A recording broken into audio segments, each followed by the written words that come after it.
Sudah 2 minggu, sahut gadis kecilku ini seraya menunduk. Terlihat ia sangat takut, karena melihat kemarahan dari raut wajahku. Aku berjongkok di depan Laila, dengan lutut yang bertumpu di lantai. Memegang kedua pundaknya lalu menatapnya lekat. Kenapa Laila nggak bilang mama? Apa Laila nggak kasihan sama nenek? Tanyaku dengan suara yang tercekat. Laila takut dijewer sama Tante Elis, sahut Laila. Aku yakin, Laila pasti berjaya jujur. Aku duduk di samping ranjang, ku pegang erat tangan ibu. Sekarang, sepertinya aku tidak perlu bertanya apapun padanya. Karena, keadaan ibu sangat lemah sekali. Aku berlari ke dapur, membuang nasi basi yang ada di Magicom, membuka tong beras dan ternyata beras cukup banyak. Memasak nasi dan mulai berkemas, rumah berantakan sekali seperti tidak ada penghuninya. Ku buka kulkas, di sana ada beberapa biji telur. Cukup ku kocok dan memasak telur dadar. Laila dan ibu pasti belum makan sama sekali, kasihan mereka berdua. Selesai memasak, aku langsung menyendok 2 piring nasi.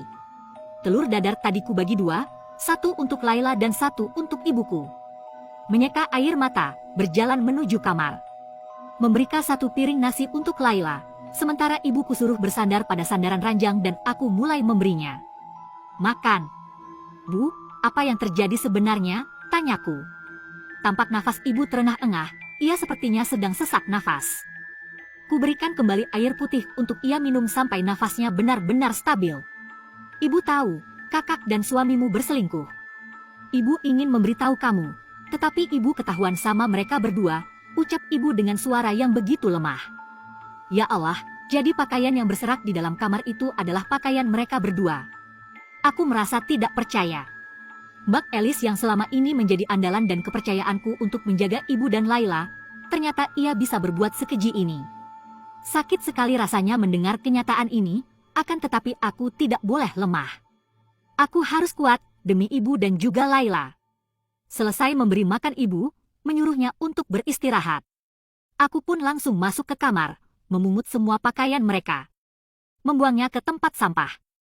Kuambil koreng dan bensin, lalu menumpahkan bensin ke atas tumpukan baju Mas Angga dan Mbak Elis. Lalu, tanpa ragu aku membakarnya. Kobaran api yang menyala, seolah menjadi luapan isi hati yang membara-bara. Kemarahan tak bisa terelak lagi, 2 sejoli itu harus aku sidak nanti. Kembali masuk ke dalam, aku mengemas pakaian Mas Angga dan juga Mbak Elis ke dalam koper. Tanpa tersisa satu pun, aku memasukkannya. Ku cari di mana letak sertifikat rumah, tanah dan aset-aset berharga. Aku harus mengamankan semuanya. Laila, kamu pernah lihat di mana Papa menyimpan sebuah map berwarna merah? Tanyaku pada Laila. Nggak tahu, MA. Tapi, coba cari di kolong ranjang. Papa pernah bilang, semua surat-surat ada di dalam tas berwarna hitam, kata Laila. Papa bilang sama siapa? Tanyaku. Sama Tante Elis, Laila nggak sengaja dengar, ucap Laila. Bagus, ternyata Laila cukup bisa diandalkan. Sudahlah Dewi, kamu tidak perlu menangisi pengkhianatan ini. Yang terpenting sekarang, aku harus bisa mengamankan semuanya sebelum Mas Angga pulang ke rumah. Kuambil ponsel yang ada di dalam tas, menyalakan senternya dan tiarap untuk melihat ke arah kolong ranjang. Benar saja, ada sebuah tas hitam di dalam sana. Aku mencari sesuatu agar bisa menggapai tas itu. Kebetulan ada sapu di dalam kamar ini dan aku pun langsung menggunakannya untuk sebagai alat meraih tas tersebut.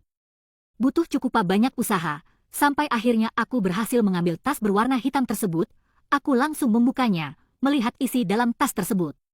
Benar saja, sertifikat rumah dan sertifikat tanah ada di dalam tas ini. Untungnya, semua ini dibeli atas namaku, karena sebelum aku pergi menjadi TKW kami sudah mempunyai simpanan yang dibeli dengan menggunakan namaku sendiri. Jadinya, aku tidak perlu repot-repot untuk menggantinya. Sekarang, aku harus mengamankan surat-surat ini agar tidak diketahui oleh Mas Angga. Setelah itu, aku pun mengeluarkan koper Mas Angga dan Mbak Elis dengan melemparkannya ke teras rumah. Lihat saja, aku tidak akan memberi kalian maaf.